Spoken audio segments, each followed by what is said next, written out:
I love that intro, man. That is a lot of fun. I love those helicopters. That's awesome, man. When they're fast roping down. Yeah, yeah. Did you ever do Reminds that? me of when. No, I watch people do it. I said, man, that's really dumb. Well, have fun with that, Yeah, I'm not that stupid. I'm not going to do I'm that. afraid of heights, Taco. You know that. I'm Yeah, yeah. Or terrified. most pilots are. I Guys, most of this them is are. Mitch Taco Bell and Erik Sabiston. We're just doing I mean, it's down here in Dallas, Fort Worth, actually Fort Worth. Cold, rainy day, foggy as all get out. Right now, guys are shooting Cat 3s into DFW, I am sure, to be able to get in and loving life. But Sabby and I were just shooting the bull the other day, and we thought, why don't we just have a little bull session? And since it's so crappy, might as well. So we're opening it up. Anybody has questions, things they want to talk about? We're just going to be just kind of shooting the bull, and we'll monitor the comments. And so if you guys want anything, or hey, Tim, um, Dan, well, Tim, if you want to share this over at RTAG Nation, share my post over there. Go for it, and maybe some guys can jump on there. It's 10 in the morning in Central Time. Erik, how are you in your man cave, bat cave? You freezing? Man, I am good, bro. It's starting to warm up. It was down the teens up here in the mountains. And actually the wife was sledding this morning in the side yard. We live on a big hill. She was sledding down the side yard, so she's loving that. And let's see, what else do airline pilots do on their day off? Get some coffee. Yeah, Yeah, pretty awesome. worked out this morning, so I'm trying to Yeah, get there you back into go. shape. And So what are you doing down there? I've been in your man cave before. you know what? I've got 4 or 5 days off. So current project I'm working on right now is I've got my Hummer sitting in the man cave ready for paint. So I have to after we get off, I've got a couple hours before I interview. I actually have a great interview tonight with my campaign for Heater for the cancer, raise Yeah, money for for here. him. All right, so Absolutely. Heater Heatley, if you guys don't know Heater Heatley, he's the guy that did the cutting edge back in the day, and this book was the genesis for Top Gun and also, aviation porn for young kids who are into airplanes to look at all the time. And so Heater has cancer. Well, they most of the pilots who were out with him, he was a secret MiG guy. You remember that story? He was Yeah. part of the Red Eagles. Yeah, And the Red Eagles, right? Tonopah is where they blew up all those damn atom bombs out there and hydrogen bombs and stuff. So that radiation was everywhere, but they never told those dudes about it. That's crazy, So, man. and then here's the worst part. The guy I'm interviewing tonight, Mark Eli, all the guys that have cancer out there, they couldn't get it service related because it was so top secret. It wasn't in their record jacket that they were What? there. Yeah. So the VA's like Oh my denied. goodness, man. Yeah. So that's kind of a crazy deal. I'm gonna do that interview with Mark tonight. Trying to get back into, we had holidays and we had some stuff going on. Get that in. But after I get off with you, I've got to pull the Hummer and get it all cleaned up. We're going to build a paint booth around my Hummer. We got the armor top on. Once we get it Nice. painted, then we're going to throw it the remote control turret on the top, building a 20 millimeter cannon and rocket launchers. So, man, we'll be driving around having fun. You keep sending me those sales ads for those Willys Jeeps. I love I know the you old want one. school ones. Oh, I know. Man, we get a bonus tomorrow, right? Yeah, I think tomorrow we get the So bonus. Yeah, I know what your money's gonna be. Hey, listen, you know what though? I would recommend, although the Willys are cool looking, they put a 50 on the back and you look like you got landed at D-Day. Uh, I think that they're neat. Rat Patrol was always my favorite. Get a Rat Mutt, Patrol. get a Mutt 151, a 70s. Get a 70s Mutt 151. Here's why. A regular Jeep, you get in it and the steering wheel is up against your belly. I mean, it was built for a little skinny 18-year-old. On the Mutt, you can actually slide that seat back. And The wife much wants more me to get the comfortable. willies so the belly gets smaller. It's like it's a thing. Like take his extra large shirts out of the closet and maybe he'll eat some vegetables, something like that. Uh, yeah, but in the meantime, you want to enjoy it in the spring, just you can move Yeah. that seat forward, you can move it back, but I would recommend Or getting that. or you just get some seniority. You get up that list with the money, and then you just get both. I got my You skinny Jeep. I got my fat Jeep. Like your skinny jeans and your fat jeans, right? Yeah, that's it. Yeah, you I'm could do just that. saying. I don't know how much the bonus is gonna be tomorrow, but we'll definitely, find out. It's Um, a pretty good chunk of change, that's for sure, especially for a guy like you. you know what? Even I'm gonna even a ask guy like me. Yeah, it's gonna be good. It's been 2 years. You've been here almost 2 years now, haven't you? Yeah, March 3rd, I'll be here as my 3rd year starts. So 2 years down. Let's go back on that. How was the first year? It What was was life great. like as young Eric, Oh, airline pilot? it was great. It wasn't like it was my 3rd airline, so I had a frame of reference. When you come straight from the military, I think it's a culture shock, good and bad. And I can only imagine you were straight from the Marine Corps into American, right? Yeah. So that was probably even more drastic. But having a frame of reference, I think the first thing I noticed was everybody was chill. I think that, and then nothing against any other airline, but I think when you get to a bigger airline like a Legacy, everyone's done. I mean, no one's coming to American, who's in their right frame of mind saying, I'll build up some hours and go to Delta. Maybe Yeah. there's some people who want to, go, but if you can get to one, you can probably get to all of them if you're smart and you're a decent pilot and you interview well. So now it's like, well, where do I want to be? I wanted to be in Virginia. And I really liked the Airbus, and this was, perfect for Yeah. me. So the first year was great. I mean, everyone was, satisfied, which you don't see everywhere else. I make this joke. I remember the AA Angels. You know what I'm talking about? No. Renee and the gang. Oh, yeah, So yeah, yeah. Mhm. they come down in and they have like the Charlie's Angels vibe going on. And they're all like this. It's funny because there's an Asian gal and a black gal and a white gal, and they're all super nice. And I remember getting emails from Renee like, "Hey, Eric, you haven't used your benefits yet. Is everything cool? You need any help?" What? You care? You care about me? Or like, I remember being at Frontier, and Josh Lee came in with the iPads, and everyone's trying to keep up with him while he's talking about a million miles a minute, trying to figure out how to uninstall. And at AA, we went on break. I think we got some free food, and these folks appeared, from both sides of the auditorium, came down, grabbed our iPads, and did everything. And I'm like, what's happening here? I'm not used to this. It's kind of like when I went from being enlisted to being a warrant is the best way I can describe it. It's a step up. It really Mhm. is. It Yeah, was it's for kinda me. it's kinda like going from Cleveland Indians to, New York Yankees. Right. Yeah. Yeah. Sheboygan Badgers to something. Yeah, absolutely. Yeah, I'm not gonna No, throw yeah. Cowboys out there because they suck. I'm going to throw my Yankees out there because I'm a long-suffering Yankees fan, and I probably always Yeah, will be. yeah. But yeah, it was great, man. I mean, the training was much more. I'm not saying professional, but it was much more gentlemanly. Mhm. Um, I think the institutional knowledge here on the Airbus, because it's U.S. Air, U.S. Air guys used to be here, and I was in Charlotte. I think there was a higher level of institutional knowledge on the airframe. So it led to some really good discussions. Another thing I really enjoyed was the fact that I was paired with a captain upgrade. Here's a guy Well, next to me. yeah, I was gonna Go say ahead. that's not always normal. Yeah, it was We great. have This lots of guy, FOs going through, yeah. unfortunately. But I've never seen any captains with FOs paired anywhere else. So I Uh-huh. had the good fortune of having a captain who had actually been at my base for 7 years, and we studied. We had everything down pretty much by the first sim. Right. So I don't know. It was relaxed.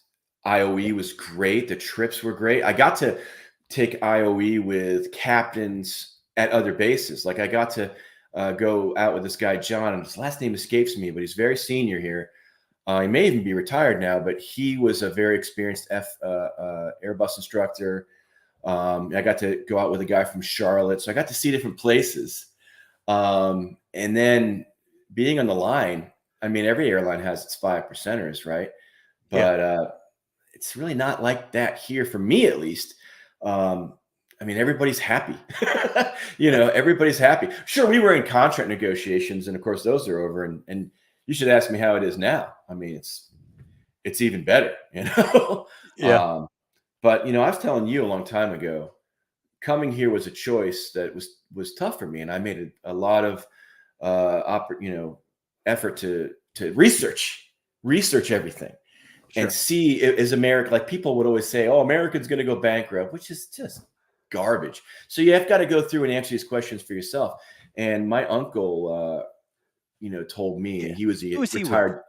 He was retired. He's retired from United. He was a 777 guy. He's a 73 guy. Of course, Mad Dog, 707, all that stuff back in the 60s. Yeah. And his thought was, look, they have the most retirements. He's like, seniority is everything. That's the safest place to be in an industry that's not always a safe bet. Right. So that was the deal sealer for me. American, I still believe it's the safest place to be right now. Well, anything can happen, but barring, Sure. you know, it's so funny. I look back in '98 when I got hired. My buddy, he was an F-14 guy, didn't get an invite yet from American. He got hired at JetBlue, so he was one of those guys that made captain in 6 months. Okay. Initial cadre of JetBlue, and we're together in August of 2001. And he goes, I said, "Hey, did you update your resume with American?" And he goes, "F American, I'm with a real airline." And I'm like, you know what? If I could find my book, I have a book called Hard Landings. I go, you know, you need to read this book, Hard Landings, because the airline industry is paved with the dead upstarts of airlines like JetBlue.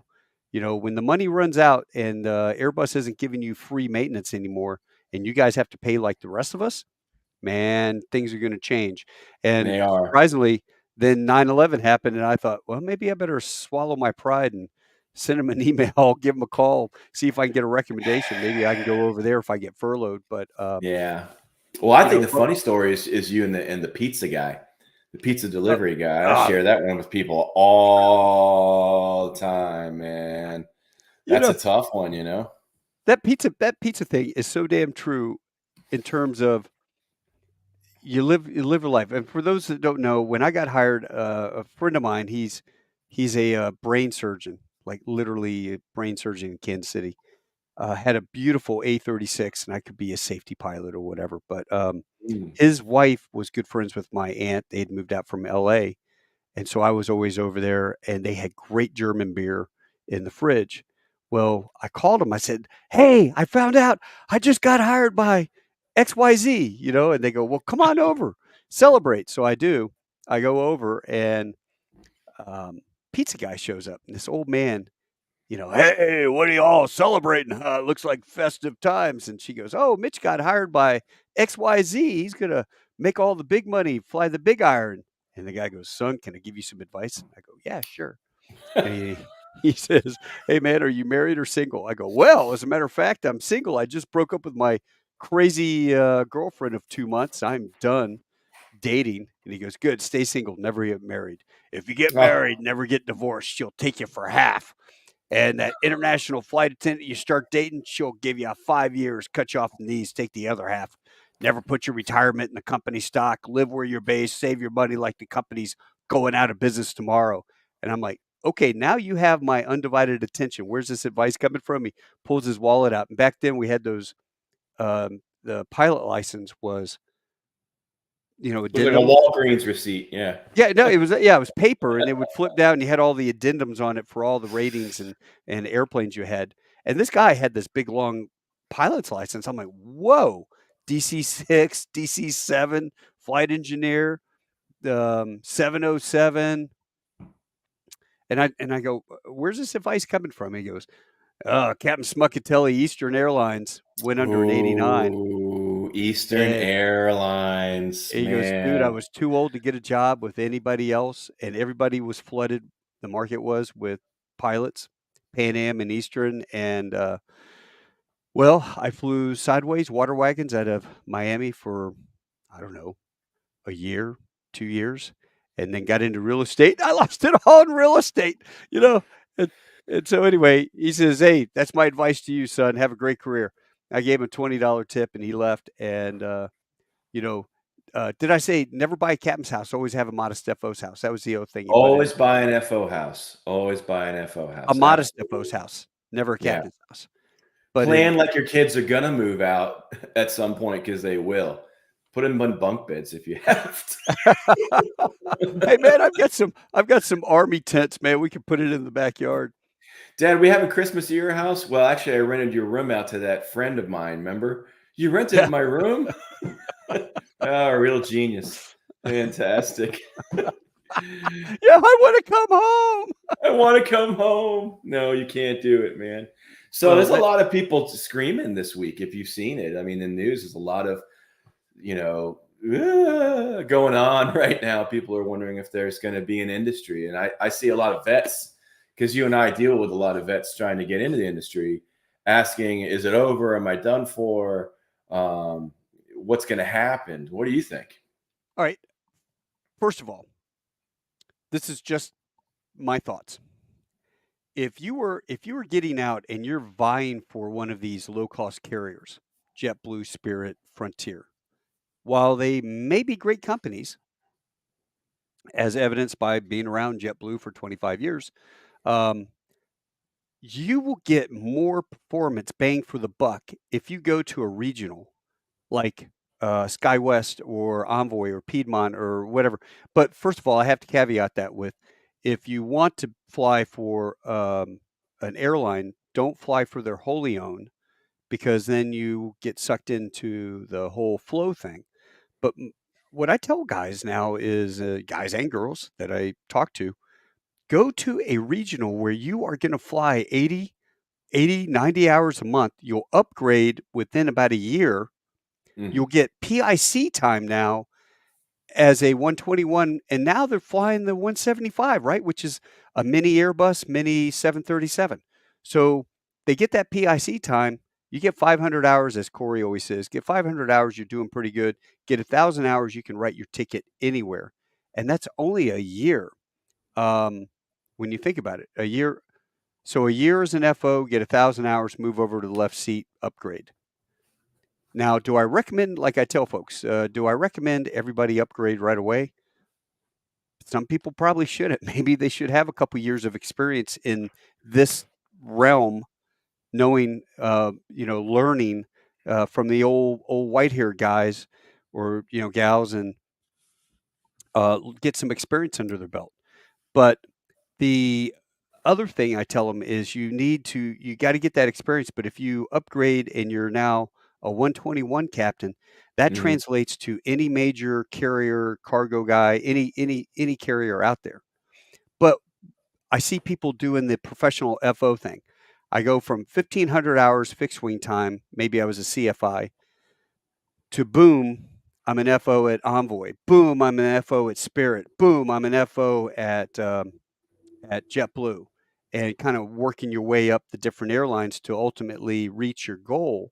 Well, you're just now a professional FO, and we are seeing some of this in the training where you have somebody who hasn't got the PIC time. They don't have the PIC time.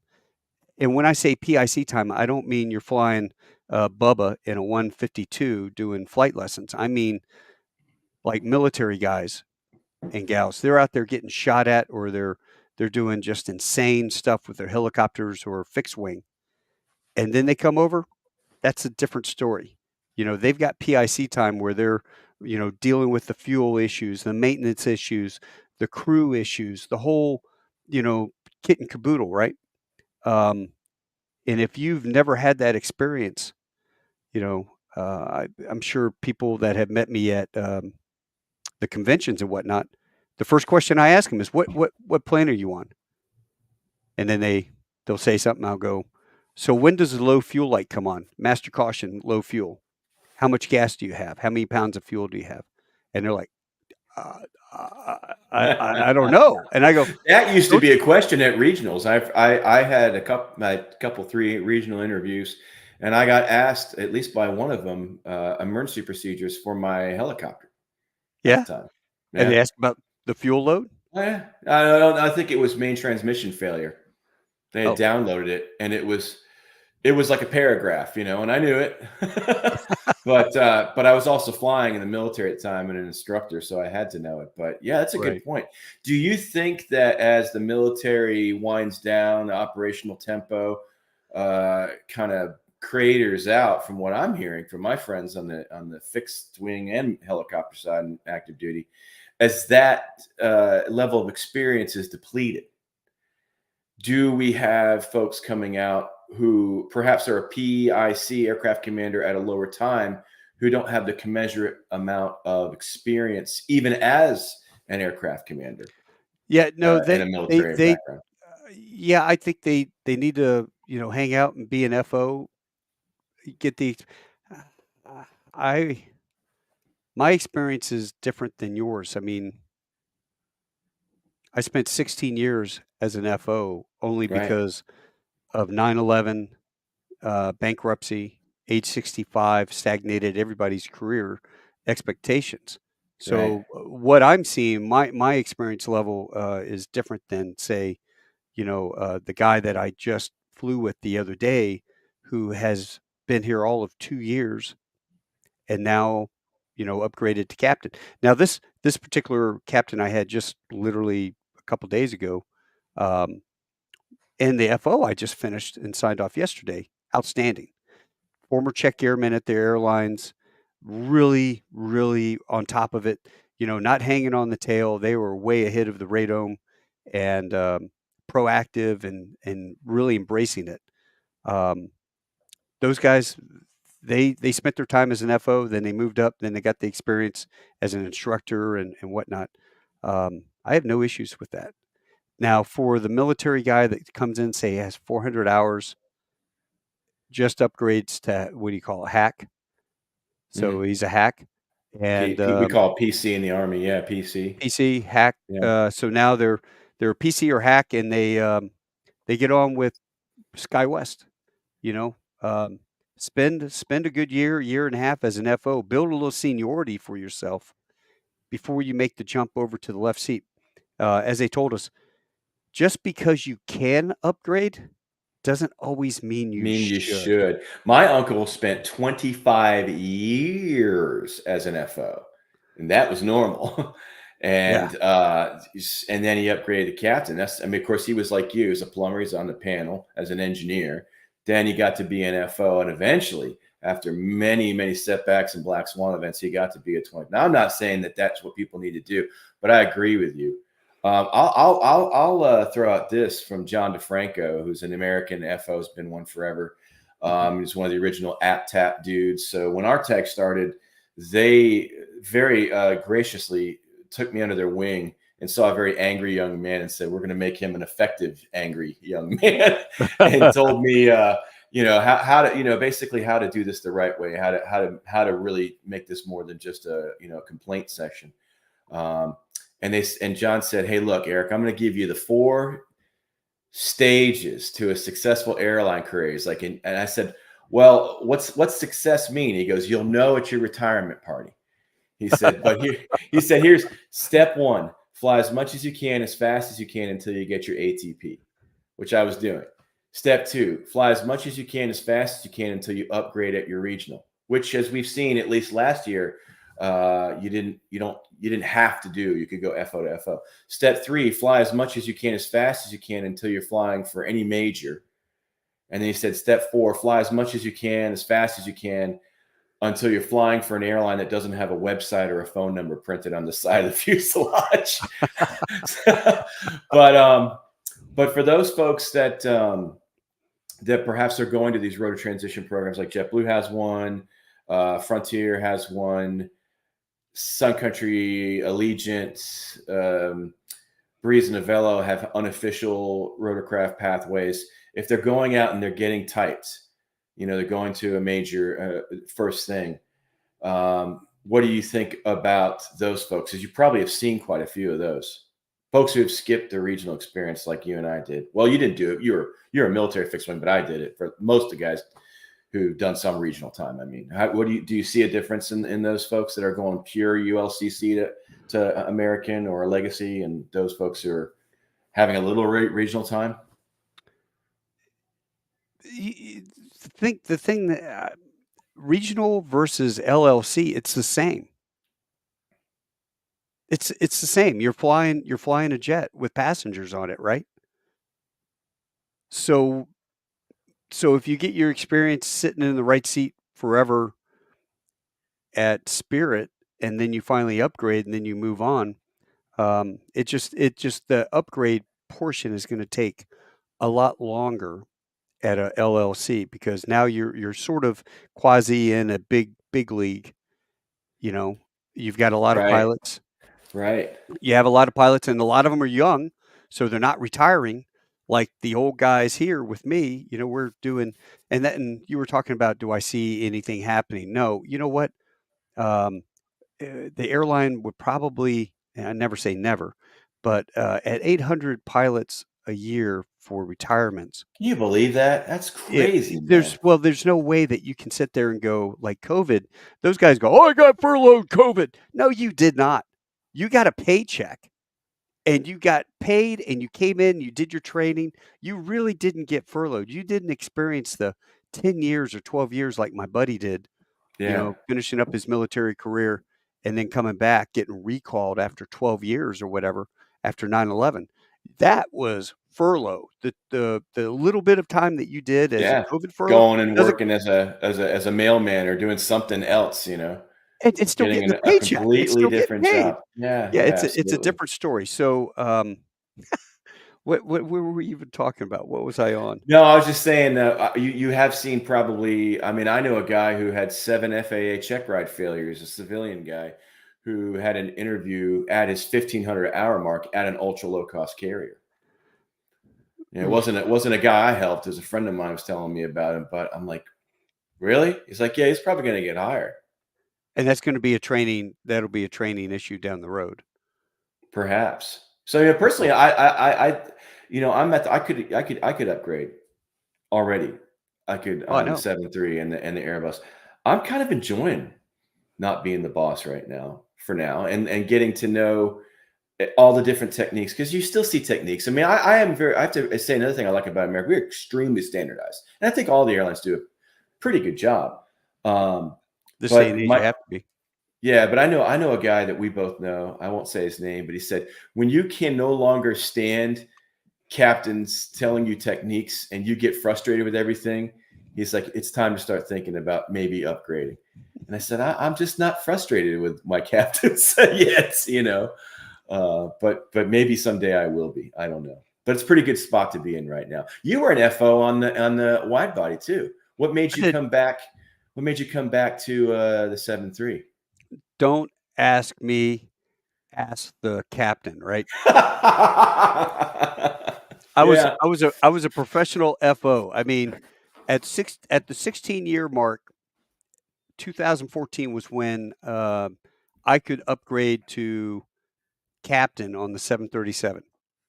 My buddy Dave, he's a coastie. He's one number junior than me. He did it, and he went to Miami for a year and a half, and then he went to LA for almost 2 years before he even got back to Dallas. Right, this is before things really started moving. Right, right. Um, and I was on 7576.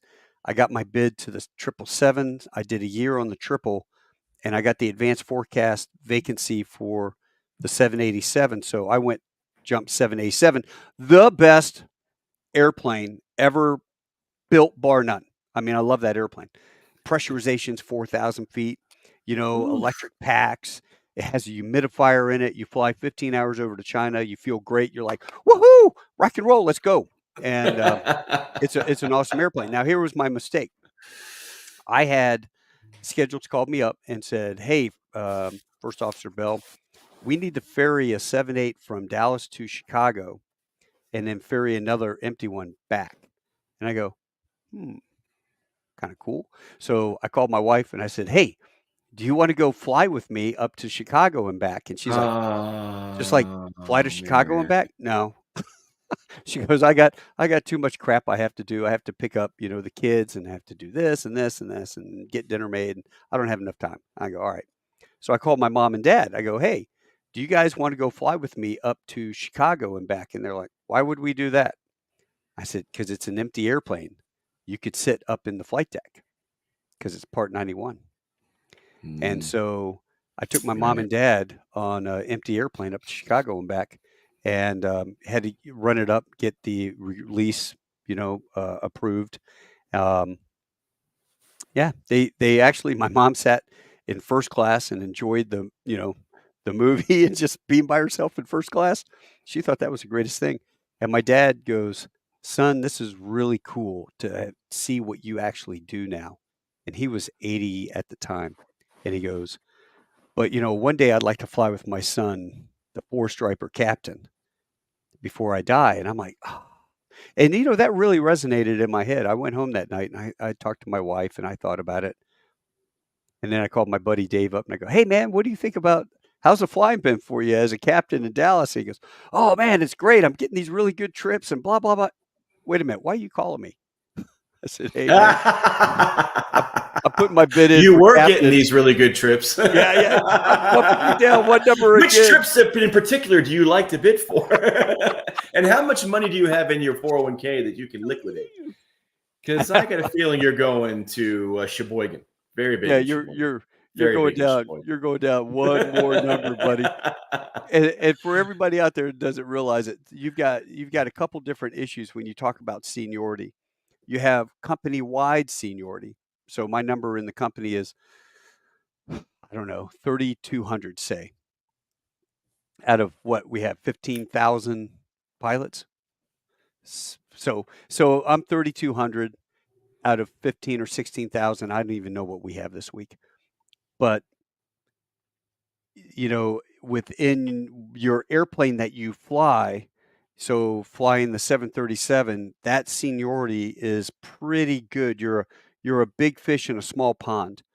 But then if you were to go to wide body, now all of a sudden you're at the bottom of the barrel and oh, thanks, Mark, 16,334 pilots. So Wow, we you're got that down at many the now? bottom of the barrel. What's that? We have that many now? Yeah. Yeah, That's great. Mark's one of our newest guys. Cool. And look at us, PJ Edmond just hit 75% this week, 14% in base. Life is pretty awesome at the moment. Exactly. So PJ, my so man.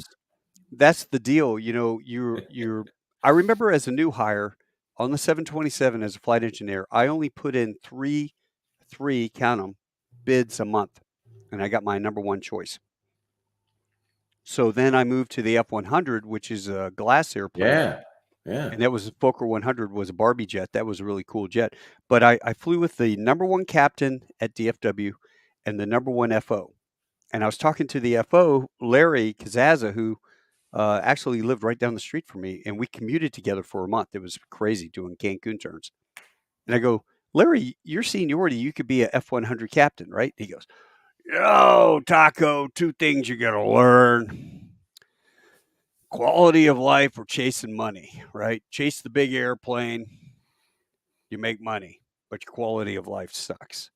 Fly the smaller airplane, make decent money, and have awesome quality of life, vacation bidding, and bidding Mm. for the month, everything, right?" And I go, "Huh, okay." And that kind of stuck in my mind. Then I went to F-100, and I only put in 5 bids a month on the F-100, and I got, as long as I did Mexico, Monterrey, Leon, Guadalajara, because guys don't like flying down there. I don't know why. Mountains and language or whatever. So I was always getting one of my top 5 choices. And then I go to the Super 80. Now the Super 80 is a really big fleet with a lot of senior FOs in it, and I'm on reserve. And then I go to the 737. I'm on reserve, and I was on reserve for the rest of my career until I came over left seat and built up, seniority there. But then I go 777. I'm on reserve. But see, being on reserve wasn't bad, and it's It is all about your attitude. You know, when I was in Iraq and stuff, I used to sit there and watch the sunsets at night from my control tower, and I would think how beautiful this was, and then an explosion would happen, you know. But it was like, you Yeah. know what? You make the best of what you have, and in my case, being on reserve, I used to get on Facebook. Facebook was like the new deal when I got back from Iraq, and I would post, "Hey, where should Taco go fly to? Here are the choices I have: Madrid, Spain, London, um, let's see, Paris, Buenos Aires, Rio, Santiago, Santiago, Chile.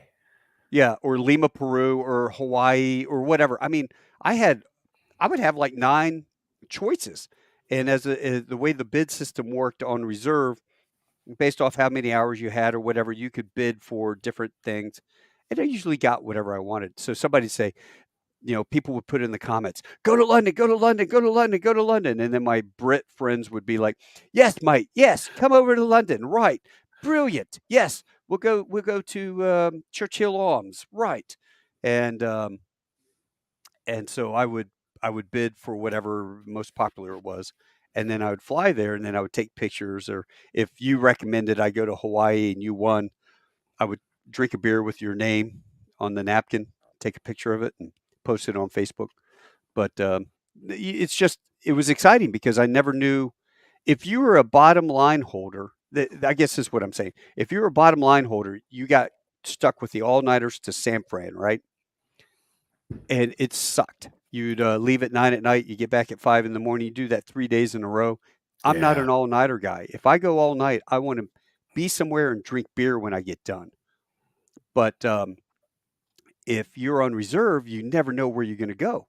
So instead of getting stuck with the crappy lines, you're on reserve, and they call up and go, "Hey, we got this trip to Buenos Aires. You feel like going?" You're like, "Yeah, beef Loma, sign me up." So, I used to so pick overnights based on restaurants. That would be my thing. If I could get a long New York City overnight, it's on. In fact, I think I have one next month, finally. But yeah, that's how I would pick them. Now I pick them more like showtime. now, So now, I'll, now I pick where I'm not going to get shot. well, true. Yeah, I I don't, don't, I I don't want haven't, to go to Chicago. I don't want to go to New York if City. I you don't want to want to get go to shot at, L.A. Delta's hiring. They have Detroit. It's a great domicile. You'll get a combat action badge every time you fly in on the approach. But no, I pick these late shows, early returns. They're fantastic, man. But ultimately, I'd rather live in base. I've done that at another airline, and it was like a part-time job. You know, Yeah. right now I find myself away from home probably like 12, 13 nights a month. And you know, if I lived in base, it would probably be closer to like 2 or 3 a Oh, month oh my at, God. at the rate it is, you know. But everybody's different. You know, your pizza delivery guy was very wise, and obviously you took it because you're in Dallas. You're Yeah. I in a yeah. big base, you know. Well, so when I first joined, I lived in Kansas City. I had to commute to Dallas, Oh, I didn't know over to that. Miami, Oh, or you I got out of and recruiting. Were you recruiting there or something like yeah, I that? was recruiting duty, That's right. You were recruiting duty then. and that's Yeah. how I got hired at American. There you go. I was sitting in a booth. My replacement was already on deck. He's out flying the T-34, taking college kids up, and I'm just shooting the shit with the college kids. And this guy Bob Zablak was sitting in the booth next to me, and we start talking, and I'm like, "So how long you been with Eagle?" And he goes, "Eagle, American Airlines." I'm like, "What do you mean?" I thought, I mean, what would Eagle be at a college? I mean, American Airlines doing here at a college hiring thing, collegiate aviation deal. And he goes, "Oh yeah, we help do this and that." And anyway, that's how I got my foot in the door. You never know who you're going to meet. Always have a business card, right? Always have a business card. You know that. I got a friend of mine messaging me. John is asking, "What do you think about the merger?" And I assume he's talking about the merger with JetBlue and Spirit. So let's talk about that. What are your thoughts on the merger right now? That's kind of up in the air with the DOJ. No real word from the government if there's going to be a reconsideration. No real statement, about perhaps trying again. The CEO of JetBlue has stepped down. Spirit stocks cratering, and a lot of our friends are at both places wondering what's going to happen. Is Maybe Frontier going to maybe step they're in? sitting Who there. knows? Maybe they're actually sitting there going, "Gosh, maybe I should have stayed at Envoy or SkyWest." Or maybe I should have applied to United instead. I know Yeah. I actually worked with a guy named Paul Santos at Fort Rucker, and he was a great pilot. He's actually an Asian dude, funny guy. But regardless, I asked him about his background one time, and he said, "I just left a company called Com Air." you Con know, Con Air? Con Co- Air? no, Com Air. Oh, Oh, the Delta. right. So what do you think? Do you think that this is posturing by the DOJ? What do you think? Do you think You know, Spirit's really in danger? I don't have enough information on Spirit's financial deal. I mean, when I drive by their airplanes, I always see them sitting there parked with the Over there in engine. Dallas, yeah, yeah, Yeah, with the engines yeah. open like they were You gonna go do over an the engine bridge, change. you see them down Yeah, at the they're just bottom of the sitting hill. there, and they're just at the Yeah. bottom, the big yellow bananas. Um, I I don't, rattle, rattle, here come the cattle, get lined up and get in there. But Yeah. I don't know enough about their financials to know whether, a merger would save them or not. I'm sure that there are people out there listening to the sound of our voice who, probably have a lot of inside knowledge that could Yeah. share, in the Well, comments section. they had the problem with the engines. They had the engine issue that came up, the Pratt Whitney thing, and so that, I think, it grounded somewhere close to 30% of their fleet until the inspections and recertification process is completed. And then JetBlue obviously really wanted to get this merger going. I think the shareholders, now they have to pay back hundreds of millions of dollars Oh, to the because yeah, shareholders. Yeah, I mean that was like part of the deal. So what is, I don't know. It's a good. I tell you what, it proves one thing is that if you can apply to everybody, if you're qualified, you should. yeah, There was a time where you just applied to everybody. Now I think that the third party application websites, I don't know if that's part of it, but pilotcredentials.com, for instance, we use that. American used that. Southwest used that, and that got hacked. So I wonder if the bean counters are looking down saying, hey, recruiting departments, why aren't you handling these sorting processes in your application portal? Why don't you do this in house? So now if you're waiting to apply to a company, I think you got to keep up with what the minimums are. The minimums are a moving target right now. And at the ultra low cost carriers, if that's where you want to go, you yeah, need to be looking at those because they do change rapidly. Another question I had, and it kind of leads right into this.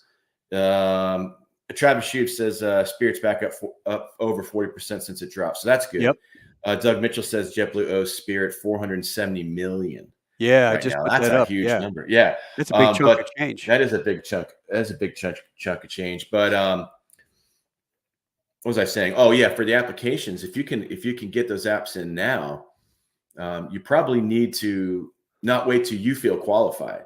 Maybe what do you always say? It says it right in the beginning of your show. The answer is always no if you don't ask, Yeah, right? answer's no unless you ask. Yep. Yeah. So, Yeah, and I think another thing is that you got to use some kind of application service. I don't do that stuff, but I know great ones out there. Bill Sims has a great company that does that stuff. They do a really good job of scrubbing your stuff. And this is a multi-million-dollar career. And I'm always amazed at how many people want to take their time to get their training and stretch it out for 5 years. Hey, Eric, do you think the airlines will be hiring when I get out in 2028? I'm like, well, they're hiring now. yeah, So, yeah. 2028. We don't know at that time, but yeah. um, you know, hey Tim, hey gents, Tim. You have a great one. Get the vote done up there. Thank you for all you do. Tim, Representative Merlino. You he talk does about a a guy great that's guy. well connected. Yeah, he's a great guy, and he Yes. helps out with the charity, helping them with political stuff. He's a great dude. I Oh, think he he is. has. I think he's going to Frontier actually. See, I mean, once again, go I like SkyWest. Go, yeah, tell them Taco sent you, right? So I can get $1,000 referral. Now, here's something you may not have heard. Do you know that But I do like them. if your goal is United and you're going to SkyWest, now you have to wait till you get to 1,600 hours of captain time, I think, before you can make a move over there. That's what they want. So Well, if I you're don't know, but if you get 15, 1,000 hours PIC time at SkyWest, you can go to Delta and American or true, FedEx or well, true. maybe not FedEx. I used to say I don't FedEx know. was safe, but not anymore. Not anymore, right? Jeff Bezos did a number on them, right? He kind of whipsawed Yeah. those ACMI companies against them, and now it's lowest bidder. I think it's interesting to see Hawaii and Alaska this year too. I don't think That anybody was had that in their interesting. bingo card. What No. the heck? All of a sudden, Hawaiian Pacific, this new conglomerate, and our good buddy Tim Kirschbaum, he's flying A330s doing cargo for Hawaiian right now. Isn't that bizarre? That is bizarre. So, I could see JetBlue and Spirit because kind of like-minded. You got Airbuses, they got although maybe Airbuses.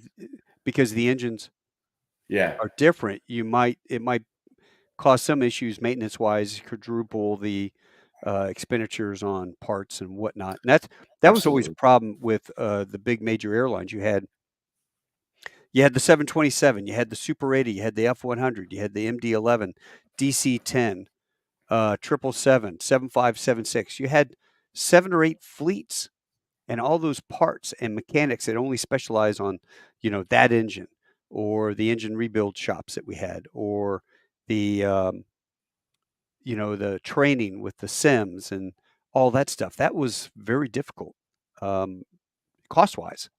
Yeah. So I could see like-minded JetBlue. That would make them, I think I heard, the 5th largest airline in the Yeah, world. they would be like Southwest with Airbus, Yeah. basically. Yeah. I Oh, thought speaking that's of yeah.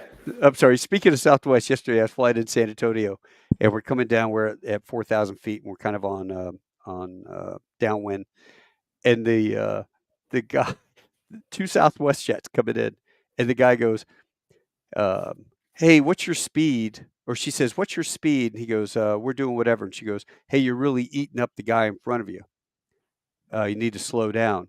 And the Southwest pilot gets on the radio and tells his Bubba, goes, "Hey, man, the the contract's finalized. Pick up the speed." For those of you that don't know, Taco, explain why Southwest is like a road runner everywhere they go. Yeah, I mean, those guys, I don't understand their contract. I really don't because it's like they get paid in segments or legs or how Yeah. many they do or whatever. And those guys, they uh, they do. I jump seated on them once. They were the FOs over there madly doing a closeout and doing. I mean, they're doing their own stuff, so they don't have to wait or whatever. And then they're going down the taxiways like 40 knots. I mean, it's like Oh yeah. V1 rotate. They are flying. Hey, tailwind takeoff? Yeah, we'll take it. And I'm like, man, Yeah. that's pushing it on the And it tailwinds. seems like controllers love them too. I was in St. Louis down there at the approach end to take off at like 1-2 left. I don't know what runway it was, but whatever it was, we're getting ready to take off, and Southwest taxis down. They put them in front of us, Well, you like know why, out a don't you? keyhole. Yeah, the pizzas. Yeah, yeah, they no, they throw I mean, my neighbor's a controller, and he goes, Albuquerque, he goes, "Oh, yeah, man, we always like Southwest. They throw some really awesome Christmas parties for us." And I'm like, Oh "Yeah, I don't see man. the other airlines doing that. Southwest does, so they get a little priority, a little bit of the love from the controllers." Yeah, they definitely get some love, man. Southwest guys, man. I had one cut me off out of Phoenix the other day. They told him to taxi somewhere, and he just completely disregarded it. Went right for the runway. And thankfully the control was like, "Oh yeah, American. Looks like Southwest cut you off there." I was like, "Yep, they sure did." We're Yeah, that they guy's just laughing the whole way. he Yeah, doesn't care. He he doesn't care. didn't He's got care. the contract now. So what do you think about? I mean, you talked about pattern bargaining. You've talked about stuff like that before. You've been in the industry, obviously, many years more than I have. You saw Alaska get a contract, and you saw Delta, then you saw United, then you saw American, then you see Southwest. So, what do you think is going to happen? These other majors, ultra low cost carriers, will they see contracts? What do you think, I based think they on will. history? Yeah. Okay. Uh, I think they will because eventually everyone's leaving. The grass is greener on the other side, and the fence until you have to mow it. But um, they're going to leave and they're going to go fly for other carriers, and that's going to suck their schedules, ground their schedules because they don't have enough staff to man the airplanes. It's just it's a weird deal where you've said this before. We're at a point in our industry where they need pilots, right? Before we were overstaffed. Before you had a ton of pilots, and it's like, yeah, we'll get you a contract when we feel like it, for you guys, because you're kind of dime a dozen. But then when they bumped it to 65 and all those guys stuck around, now as they're out the doors and leaving, they're talking about raising it to 67. Well, I can tell you right now, they raised it 67. I don't think you're going to see Taco sitting around till 67 because I mean, my dad's best years was from 60 to 75, and then after that, it was all doctor's appointments. I want to go have some fun, buy a Sprinter van, go drive around the states, have fun. But Right. I don't see. It's nice now that we are in a position where 25 years ago, you, Eric, get out of the Army. You want to do the right thing. You've got the only people that'll hire you because you didn't have the fixed wing. You got the bare minimum would be, say, Eagle. And you go to Eagle, you had to pay $15,000 Oh, you had to pay for for your your type training. rating. Yeah, you Oh paid for yeah. your type rating, $15,000, right? Oh And yeah. so now here you have the same company, Envoy, paying you a bonus and paying for your ATP and paying for your type rating and the whole 9 yards, right? Because they're, supply and demand. And right now we are in the market where the supply is greatly needed and the demand just isn't there because the military's not putting out as many pilots as they used to, Nowhere as they near. used to. Mm-mm. And the civilian market, it's so expensive to get through. Um, so it's a good time to have these. It's a really good time in our career to see this as it's a positive. So It's that no, I pilot think they will. shortage you've heard about for years, and probably everyone rolled their eyes and said, "Yeah, I've been hearing about this for 20 years, and now it really is here." It And I is, think but it's a yeah, trickle down too. It's a yeah. trickle down effect. So if United got this contract, well, that affects the pay, the guys leaving the wholly owns to go to United, or the LLCs to go to United or American or Delta, and so as it goes down to where the corporate guys, oh, we're making $2,200 a day because guys are leaving, going to the airlines, and we need the pilots or I flew with a helicopters. PSA. I flew with a PSA captain out of Charlottesville. I was going down to Charlotte to catch a flight or something like that, and check airman, and his salary was $455,000 last year. Oh yeah, those That's those They're check making airmen more at than the regional mainline guys were by making more than far. mainline Oh check yeah, airmen. Oh yeah. yeah, dude, man, they were crazy. Oh, let's see. Lindell says they're paid by the leg distance added in, not by the minute. Like a SkyWest. no, Okay. that's Southwest. Oh, so I'm sorry, Southwest. Yeah, yeah, Yeah, Southwest. Yeah, thank you, yeah, Linda. old Tater. Um, so there's lots of different things. I say we're in a position now where you want to become an aviator and you can take $100,000 out. Why send your kid to college? You don't need a college Yeah, you don't degree need a college nowadays. degree. I don't You have need one the still. experience and you need the time. Yeah. Yeah, Yeah. someone else had a question, and I'm just Shoot. gonna throw this out here because I know someone wants to hear us say it, but I'm gonna tell you I don't know the answer, and I certainly don't speak for my airline. I am at Eagle. He's not Eagle, but he's at airline. I won't say which one of the wholly owns, and wondering what you think about the possibility of a merger with Mainline. Look, I mean, right now, I think that it's a bad business decision. I don't think that the powers that be want to tie their hands like that. But I mean, I No. don't know. I will say this. I will say this, and I'll let you add your thoughts when I'm done because I don't have as many as you will, I'm sure. But I will say this: if that became the train, like if I suddenly said, okay, we can't sustain the JV team. I'm not calling these guys JV team; they're competent professionals. But I'm saying if we took the regionals and we were to suddenly add them in, I do like the fact that American owns 3, Delta owns 1, and United would have to go shopping. If that would be the case. Plus, how many people understand that the ultra low cost carriers are kind of like wildcatters? You might get on a SkyWest flight to Dallas and then take an ultra low cost carrier flight somewhere else. If the ultras are feeding off almost like, cannibalizing off of some of the regional fee, if that regional fee were to get rolled into mainline, would that change things? I don't know if they're going to, I don't know if it would happen. I don't know if it needs to happen, but I will say this: I'd rather be at an airline that owns their own lift than one that has to go bargain hunting for them, especially post COVID with the prices of everything, the way things cost now. Yeah. I So almost think that that was a union. There's so many of these young guys that have gotten on that say Alpa, we need to go Alpa.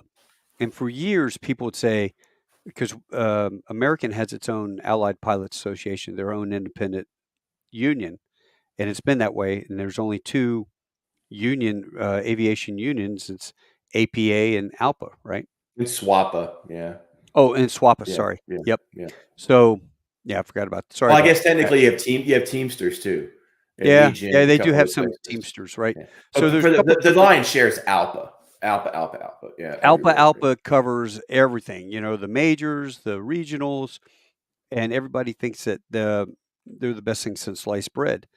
To me, it would be the same old crap, just somebody else in a different uniform in a different office. I would much rather have my own guys that I'm dealing with than some guy at United who doesn't really care about me, um, or somebody at Delta that doesn't care about me.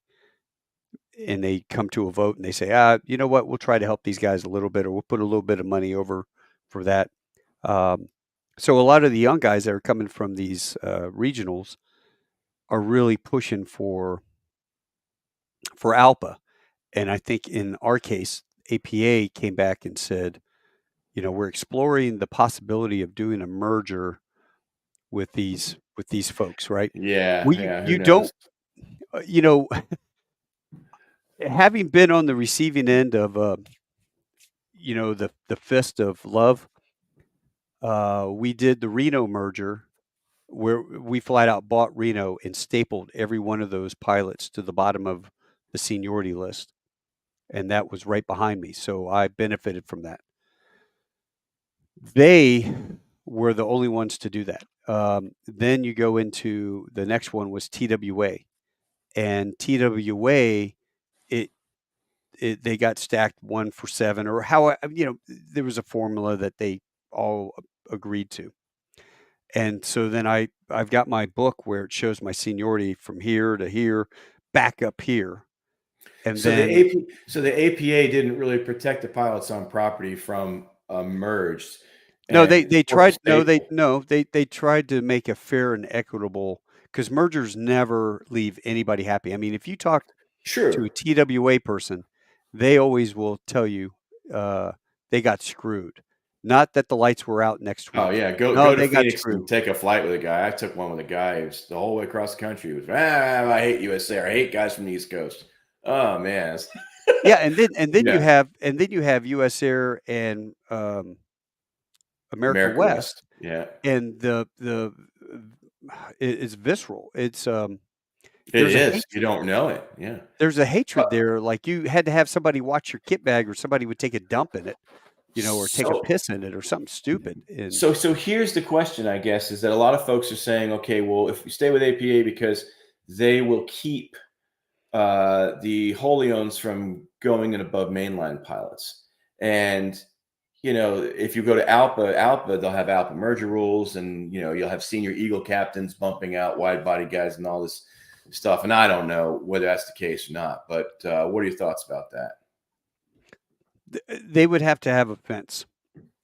I would think so As it, too. they would have Yeah. a, they would have a fence, because when you look at when they did US Air and American, what was the wide body seniority at that airline? What was their expectations? Were they ever going to fly wide body? No. Expectations, career expectations. If you flowed, it would be to the bottom of the senior list on mainline property.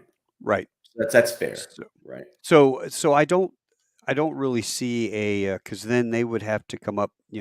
They would they would get a big bump in the pay rates, so that's going to cost more money Mhm. um, than what they're operating right now. So never say never, but I don't see a merger between all of us, and I just don't. I don't see a merger between ALPA and APA, and I don't see a merger consolidation of all of the regional wholly owns between the different airlines and their major partners. I just don't. Okay, here's one from Kyle asking, do you believe that hiring minimums will change in the next year? And I don't know who he's mean. Kyle, text me back, buddy. I don't know what you're talking. If you're talking about, if since we're talking about legacy, if you're talking about legacies, I think as long as the economy doesn't crash, it'll stay the same. What do you think, Taco?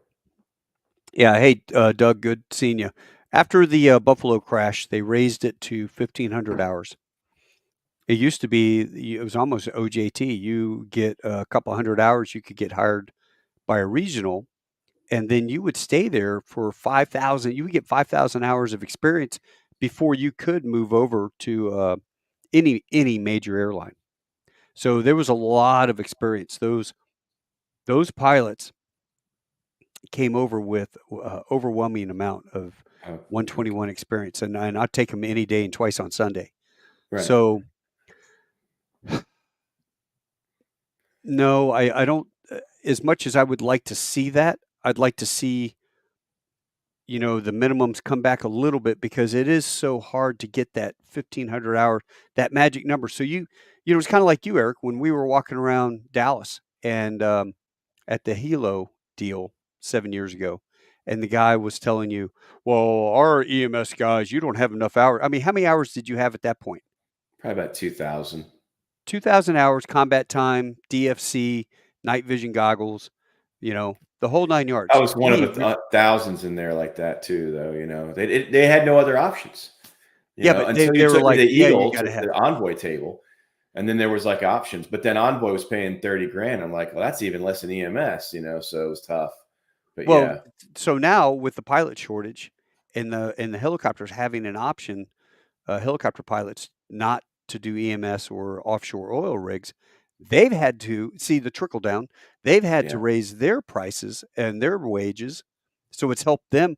Our shortage and our tag has definitely helped across the board because now thousands of thousands of pilots. pilots. Well, They not would only are never. they getting hired, but a guy flying for some small company, Part 91 company or whatever, flying somebody's Gulfstream, they've got to up the pay to keep the guy from going to Absolutely. United. So it all helps out down down the road for sure. Absolutely. I think you're right. I think there's an argument to be made, and I think it's a valid one that people right now in the helicopter and even the enlisted community are seeing some options. I had one of my old students, good buddy of mine named Gears. He was up at one of the aviation brigades, and the basically the chief pilot, the head CW5, was showing uh, a graph of all the experience in Army aviation. You had a really high percentage of people here at the top, and you had a really high percentage in the bottom, and then the mid-career was a bell curve, literally. And it's Yeah. not something that they've ever experienced. And he said, he pointed this area, he goes, he turns around and says, anybody here ever heard of our tag? Because that's what's happened. It's gutted it. It's literally gutted it. I am sitting there on LinkedIn getting job, like suggestions, and it says jobs you should be qualified for. Every day I see it, naval aviator, over and over again. I'm like, really? Okay, sign me up. Let's do this thing. Yeah, we get an age waiver or what? Absolutely, man. I want to go fly something like that. I want to fly a Skyhawk. But no, I think that we're this post-Vietnam phenomena took decades to play out, but it's over. Yeah. There's no volunteer military, and we should do a show on that on the all volunteer force sometime. But Yes, and the recruiting. volunteer military is done. You would know better than anybody. I mean, it's done, and this bell curve right now, it's like a steep slope. You can't get those pilots back because there's no massive near peer army that we have to create a large Air Force Navy to cover them. There's Right. nothing there. And so the helicopter industry, which has gleefully, irresponsibly, in my opinion, enjoyed cheap labor, is now having to come to the realization that you're not the pretty girl at the prom anymore. And no matter what happens in the future, I think the airlines now know, ooh, helicopter pilots can fill the gaps. Yeah, Let's just hire a bunch of them if we have to. and they're doing it. They So, are. yeah, we talk They about, are. that would be a good one. Let's talk about that military stuff. Yeah. We could do that. We could do a whole show on that one. I James think that Tippit. that there's an entire uh, realization right now by our generation, those of us who fought in OIF, OEF, that something's got to change. Yeah. I may not have the answer, but something has to change. The military is getting gutted. So I don't know. What last question, because I got to get off here. Yep. He was talking about them. He said Kyle was saying the minimums to get to a legacy, like the minimum hours, competitive minimums, basically. Do you think that they'll, because they were pretty high when you went? What do you think that the averages were when you got on board with AA years ago? 3,000. Yeah, 3,000. So I've Three seen three. guys hired with significantly less. Yeah, and sometimes it works out, and sometimes it doesn't. Yeah, truly, yeah. But So do you think they'll raise those minimums? I guess is what he's asking. If the industry starts to slow down, will they, or to keep them, no, in they'll where they're keep at them now? because I mean the I think they'll keep them exactly where what they're Okay. looking for, and it's more the qualifications experience, because it's not we're not Mumbai Airlines, so you don't have Right. a 200-hour newbie sitting in the right seat, and he's or what do they call them, cruise pilot. You know, there were these airlines that have cruise pilots. The captain makes the takeoff and the landing, and the other guys, they don't do that. They just fly the airplane at cruise. They don't fly. It's all That's autopilot. crazy. That's That's Airbus. yeah. Well, yeah, That's yeah. Airbus, right? Takes a great pilot, makes him crappy, and takes a crappy pilot, makes him great. Airbus. Well, what if it takes a bad pilot like me and just leaves me bad? That could be it. No, made you a lot better. Hey, I just want to throw through some of the guys and say thanks for joining us because, throughout our sitting here talking, shooting the bull, we have 45 people still sitting on there listening to us gab. What? Yeah, Dan, there 40. I got 45 people showing. Dan, appreciate you. Dave Hoffmeister, Hoffmaster. Holy crap! I know Dave and Dave. I, yeah, Yeah, what's going on? we were in Afghanistan together. He's a great guy, man. He is a great guy. Absolutely. And Kristen, hello, chiming in on my way to Costco. Highlight of my week. Hey, get us a good steaks, all right? A dollar hot dog. That's it. Don't mess Dollar with a hot dog. dollar hot dog. Wetzel, what's up, That's man? a Taco Derek. There we go. Go Freddie Guns or Joe, go home. my favorite actor from the Pacific. He's the only guy to be in Band of Brothers and the Pacific. Are you serious? Yeah, he's the only guy to be in both series. Well, Dale was too. No, Dale wasn't in the Pacific. He He wasn't? he did the behind the scenes stuff, but I don't think he had an Oh, he acting didn't get part. it. That's rare. He doesn't get some kind of cameo on there. No, they didn't want it. They didn't want to have both guys overlapping, but Oh, you they always got want Dale in your they got film. Pretty Joe in there. Let's That's a see, cool Caleb, deal. the man's a myth, the legend. Yes, hey Thanks, guys, Caleb. Tim. Oh my God, great stuff, gentlemen. Thank you, Tim. Tim, Dad, man, awesome, dude. Thanks for my epaulets this year for Christmas. Yeah, I did get to fly over Christmas, so I couldn't wear mine. Yeah. Erik, boss of the Sabiston Consulting. You want to throw a plug in real quick? Sure. If you need help with getting into aviation, if you're a veteran, that's my thing. If you're a civilian, sorry, I don't help you. It's a hobby of mine. I don't do interview prep, but I've taken 7,000 phone calls, so I think I've learned something from it, and I'm Yep. happy to help you. Yeah. Yeah, and we can hook you up with Possum, Bill Sims over there at Spitfire Elite. Possum's a great guy for sure. There's a Yeah, lot of companies out there, but I've used Spitfire, and I think they did a good job. So yeah. Stephanie. So, guys, how serious is a DEI push by the airlines cockpit personnel? Should the flying public be concerned? Seems the airlines are trying to bury it. That's another show. That could be another That is show. another show. That is another show. Doug Hanning, Marine, man, he's awesome. PJ, of course. My man Daniel, Peach. Page, Hiram. Techniques describe documentary as well as documentaries describe thing. Randy Duke, The nobody, Duke. believe it or not, tremendous help. I don't know what that was in reference to. I can't remember what we were talking about. Sorry about that, Hiram. Mark Lister, hey, he's a junior to you. He's he's he's a Marine aviator who went to law school, got tired of being a lawyer, and went back and got current again. We helped him get hired. He's an awesome dude. Um,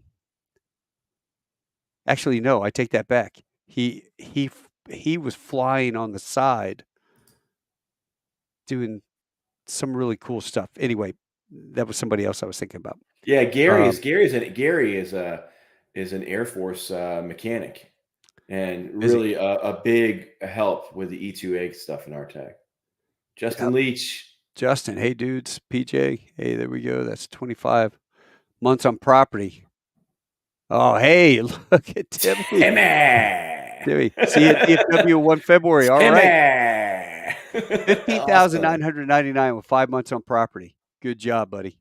What a great dude. Quality of life is relative. One leg out, one leg back is quality to me. You know I what? like It those. is. I like If you live in base, it is definitely, if you definitely. have to commute 2 legs to get there, I wouldn't call that Not so quality of life much. if you had Yeah. to commute But I there. agree with her. I agree with her on that. Jeff, Um, my old roommate from Fort Rucker, or I'm sorry, my old next door neighbor, good dude. no kidding. It's 1600-ish. Is he 1600-ish? Yeah, Lindell? or Lindell, yeah, Lindell. Chris, 1600. we just got Chris on property too. Chris just joined the American team. Did he? Yeah, very Sweet. very experienced fixed wing guy. I pick overnights based off how many extra nights I get in my own bed. Yes, good call. I got all 2 3-day trips with every overnight in my home airport except one night in Cabo. For me, that makes an incredible quality of life. You know what? I agree with you. And it's all what you make of it, right? So PJ's down in Miami, and he's just living the dream, man. Down there with this beautiful gal Melissa, who's just absolutely one of the most delightful people in the history of the world. So you love PJ's having a Melissa. good time, living the dream. Yeah, two great people that deserve each other. Usually, there's usually like a nice person and Yeah. a not so nice person relationship. I'm sure you can't find one of those two. So he owes her a lot of money for being married to him. Let's see. Yeah, yeah, yeah. Spirit is back up 40% since it dropped. Yeah. Yeah, we talked about that. And Tim had to do his deal.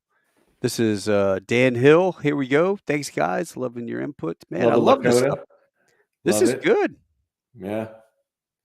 Dan Hill, Beer Charlie. I don't think I've seen you before. Day off better than local news than the local news fellas. Hey, that's all right. Day off. Yeah, man, we're just sitting here shooting the bull. We're gonna have the taco sabby hour, coming up. I think I can fly an Airbus. Anyone, if they think If I they can think fly an Airbus, anyone can. That, you know what? I say that all the time. I woke up and I had this weird ass dream that I was transferred over to the Airbus as a check airman. And I'm like, I can't get the throttles to move. It's I know what caused it. Your wife got out of bed and left all that space in the bed, and you didn't know what to do with it. And you're like, "What's all this space? This can't be a 737. I'm oh comfortable." my Wait, god, man. Did she bring you breakfast in bed? Because then that's exactly what caused it. Did she put a little Yeah, tray yeah, it was a in your little lap? tray that slipped over. Yeah. Yeah, yeah. I don't think she'd do What Jason had. that. Yeah. Um, yeah. Jason had an answer for Stephanie that was good. Yeah, that'll be a good one for next time. Yeah, I'll have to do that. Still waiting on Seniority is King t-shirts. Hey, It's you know what? actually seniority is everything. Seniority is Seniority is everything. I Everything. talk about t-shirts. I was over at my folks' house and I was cleaning out one of the bedrooms and I found this shirt that a buddy of mine made years ago. Major League Infidel, right? Yeah. And on the back, warning, does not play well with others. One Yeah. Marine's one Marine's view does not play well. I think the website, I don't know if the website's still up, but Gary Borland is down there on the border doing some We're God's gonna work have to. down there. Yeah, maybe we'll do a merch run or something like that.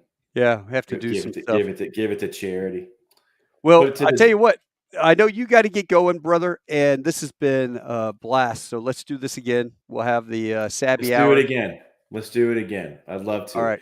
And make sure that if you have questions for next time, you can make a comment. I think they can make a comment right on Yeah. your Yeah. Yeah. video. Yeah. If we missed it, we'll just pick it up later and we'll talk. If there's something you really want to talk about, you want to make us sweat a little bit, please by all means put it down there. I don't think you have the guts to do it, Facebook. I don't think you'll do it. Yeah. I don't know. There's some of the questions.